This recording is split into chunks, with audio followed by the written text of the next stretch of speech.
Welcome back to OtakuDaiKun. Before we start off, I want to give a special shout out to the Amino app, a social media hub featuring communities on pretty much everything you can think of, where you can interact with other users discussing your favorite subjects. It goes without saying that they have an extensive community for Fate Grand Order, and a bunch of other Fate communities while we're at it. Compared to other social media apps, even my own Discord for example, everything here is streamlined and absolutely gorgeous. The sleek design is a huge plus, as you make posts for discussion or sharing images, videos, polls, and quizzes. In addition to interacting with the feed here, you've also got access to live text and voice chats, and an archived list of all the awesome images that have been posted to the community.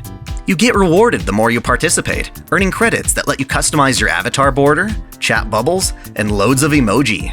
I love the small touches, such as videos that play in silent as you scroll past them.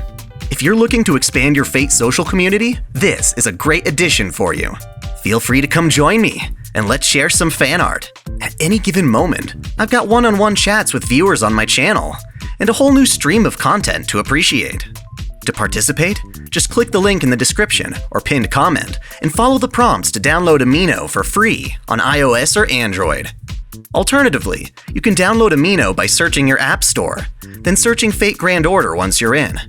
Remember, you can find me there by searching my username, OtakuDaiKun, spelled just like the channel name. Speaking of Fate, today's video is going to be a loving roast of the Nasuverse. Believe you me, I love the Nasuverse, but that doesn't mean I think it's perfect. Hell, I personally believe that loving something involves acknowledging its flaws, and sticking with it in spite of those flaws. In other words, to find something's imperfections as part of what makes something perfect. Besides, if you look at Carnival Phantasm, you know Type Moon loves to make fun of itself all the time. With that, I've gathered my own complaints to whine and bitch about for your entertainment. First off, you may have heard me complain about this before, but I find Artoria's very first fight against Cuchulainn in Stay Night really stupid. Our boy Ku whips out his gay bolg, a spear that is later boasted to be incapable of missing its target's heart, to the point where it manipulates cause and effect to guarantee a hit, and he uses it on Artoria. She dodges it. Wait, what? Yeah, the very first time we get to see a badass undodgeable spear used in action, our very first noble phantasm in the franchise. It misses its fatal mark. Why? Because Artoria has a high luck stat and an instinct skill that miraculously lets her sense the cause and effect being rewritten, so she can react to it. Really? That's one of the lamest reasons I've ever heard of. Is there anywhere in Artoria's lore where she can literally sense distortions in space-time? No. This just makes Ku look like an incompetent loser, and Artoria a Mary Sue. Believe me, I want Artoria to be a badass, since she usually is, but I want it to be hard-earned and not an asspull. Surely Nasu could have arranged things to make Ku seem more formidable. I mean, seriously, I don't think there's a single moment in Fate Stay Night where his gay bolg actually succeeds. Emiya blocks it with Ro Ayas, and Hassan crushes Ku's heart before it can connect. Don't get me wrong, it's funny as hell seeing Ku being compared to South Park's Kenny, but it always made me tilt my head when people boasted about his strength. On another tangent, fuck stat sheets. I don't care what alignment you've given a character, nor the rank of their abilities.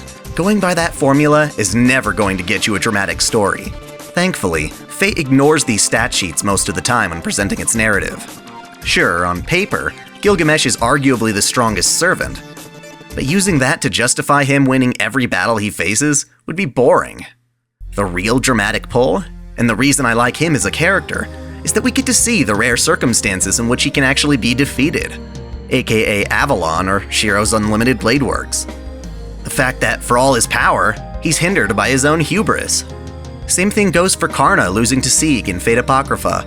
Karna's the stronger servant, but sometimes strength isn't everything. Circumstances lead up so that his greatest attack is nullified when Astolfo jumps into the fray with Achilles' shield. That kind of twist is what makes the story so dramatic and awesome. So yeah, I couldn't care less about stat sheets. Those are only relevant as they pertain to a game's mechanics, so I don't get Fate's fascination with them at all. Oh, and let's not fail to mention how Type Moon's visual novels are some of the most beloved and internationally famous visual novels out there, and yet not a single one has gotten official localization. I don't know what they're thinking, but I can't help but suspect they think their novels are too good for the rest of the world. I've been screaming "shut up and take my money" for over a decade, to no avail. These devs must be swimming in their own shit-clouded aquariums, unable to notice just how popular their stuff is. It literally took them coming out to Anime Expo and seeing tons of Japan-exclusive characters being cosplayed by foreigners, and swarms of players paying fortune to an untranslated FGO to get an official localization. Wake up, Type Moon. You've created a global phenomenon. Okay, let's target localization now, shall we? Calling Artoria Altria is one of the worst localization failures in existence. Before FGO got its English version, I remember getting an import figure of Artoria that said Altria on the side of the box. This was obviously an English fail. In Japan, to say Artoria, you say Arutoria, which when said quickly does sound like Artoria, but that completely ignores the fact that Artoria and Artorias are actually English names, the very names being converted into Japanese syllabary. The same fuck-up can be seen in Initial D. Takumi drives the Toyota Trueno AE86, but in early seasons of the anime, his car's 3D model says Toreno. The Japanese syllables don't allow them to say true, since the consonant for T needs to be followed by a vowel. We get this localized Toreno when the Japanese sound out their pronunciation and write it as English. That really only works when a word is Japanese in origin. Take Sephiroth in Final Fantasy VII. The Japanese don't have a TH sound, so they say Sephirosu, but they're clearly referencing an English word. Ignoring that is just bad translation. Nasu's essentially forced Aniplex of America to use a broken English term as an official translation. What a dork. Speaking of Nasu being an oddball, there's his obsession with declaring what is and isn't canon in his works, no matter how unreasonable his rulings are. The guy deemed Fate Zero to be non-canon, for crying out loud.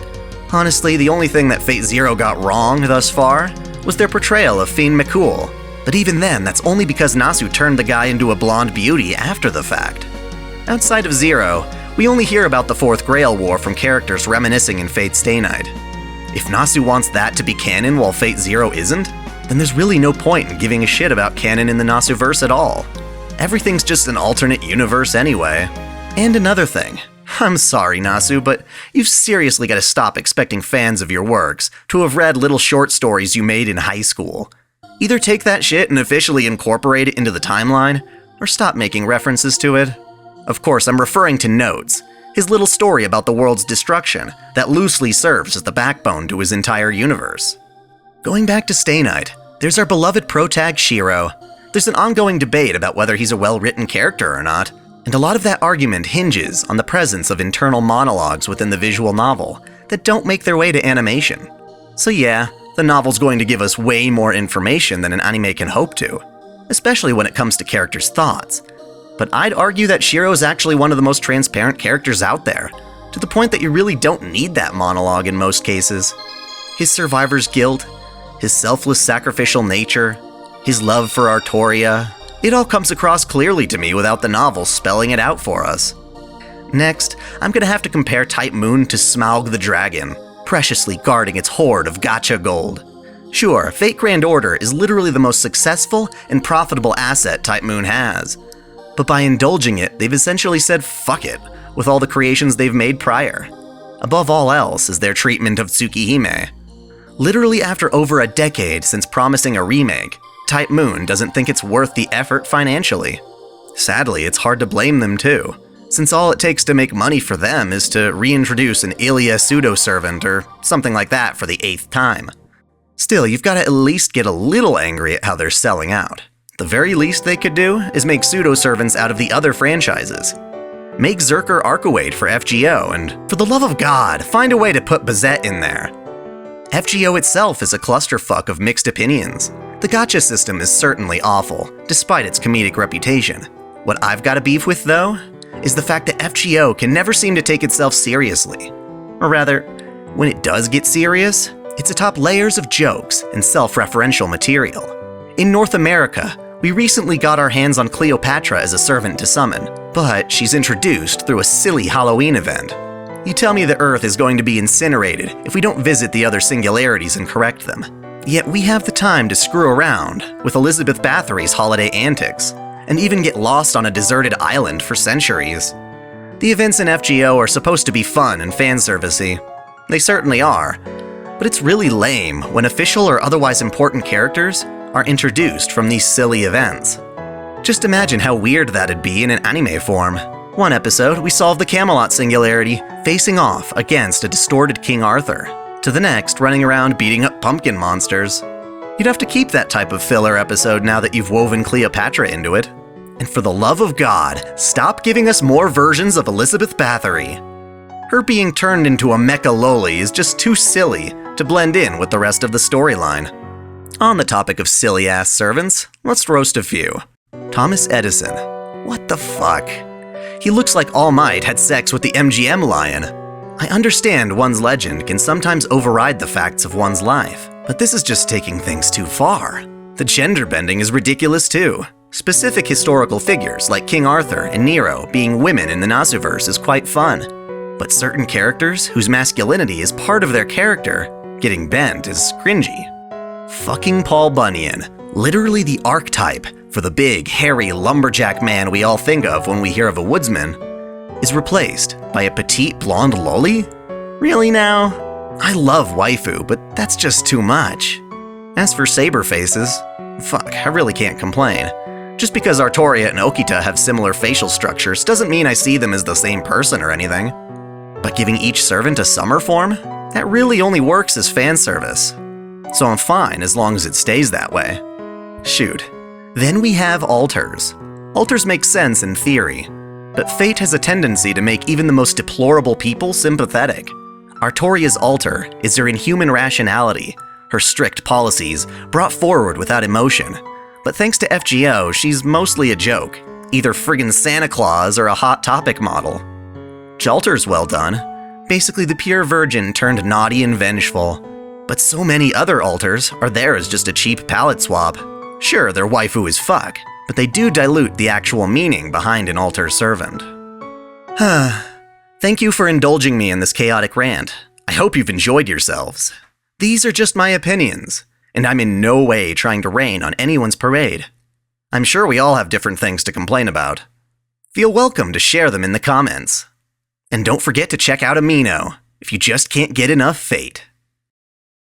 Thank you for watching this video. If you enjoyed it, please like, comment, and subscribe to OtakuDaiKun for more anime lists, reviews, discussions, lore videos, live streams, and the holy waifu wars. If you're interested in seeing this channel grow, please consider becoming a patron or donating in a super chat during any of my weekly live streams. Also, feel free to check the description for my social media profiles, including an ever-growing Discord full of fans of anime and the Fate series. Until next time, celebrate your fandom.